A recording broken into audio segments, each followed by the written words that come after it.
Baik, pembahasan terakhir kita bahas bab darah.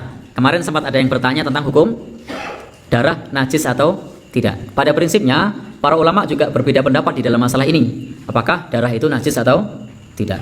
Insya Allah kalau yang kuat darah kita itu tidak najis. Meskipun nanti di sini para ulama berbeda pendapat.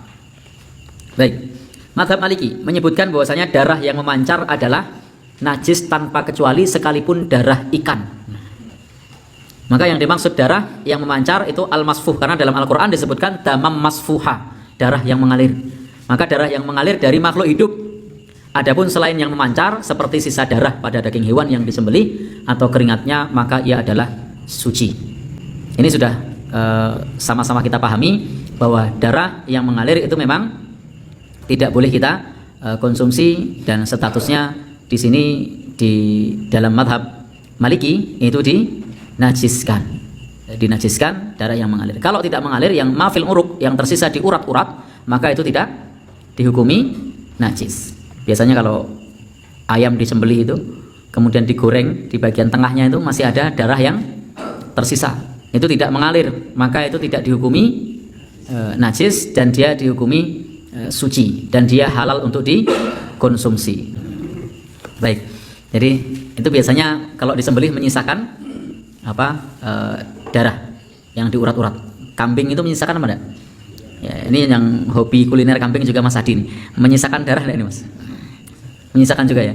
Maka itu yang tersisa itu tidak dihukumi najis dan tidak dihukumi haram. Dalam mazhab Syafi'i, semua jenis darah adalah najis kecuali 4 macam. Susu hewan yang dimakan jika ia keluar dengan warna darah. Jadi susu hewan jika keluar dengan warna darah. Kadang susu itu kalau keluar warnanya semu kemerahan. Atau di sini disebutkan mani jika keluar dengan warna darah, di mana ia keluar dengan cara yang biasanya. Atau telur jika warnanya berubah menjadi warna darah, dengan syarat ia tetap bisa tumbuh menjadi makhluk. Dan darah hewan jika ia berubah menjadi segumpal darah atau segumpal daging, dengan syarat ia berasal dari hewan yang suci.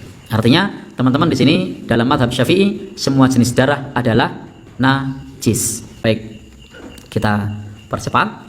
Yang berikutnya adalah dalam mazhab Hanafi, mengatakan darah yang tidak mengalir dari manusia maupun hewan adalah suci. Ini dalam mazhab Hanafi menyebutkan seperti itu. Maka darah yang tidak mengalir dari manusia maupun hewan adalah suci. Kalau kita merujuk pada pandangan mazhab Hanafi, maka kalau kita keluar darah, maka tidak perlu kemudian repot-repot untuk disucikan, karena pada prinsipnya sudah suci. Atau kecipratan darah, tidak repot-repot segera disucikan, karena pada prinsipnya adalah suci.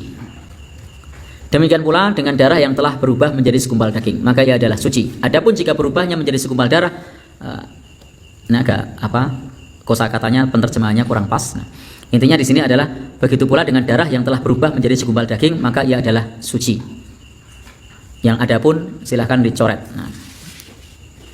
Kemudian yang berikutnya termasuk najis adalah nanah, yaitu nanah yang tidak tercampur darah.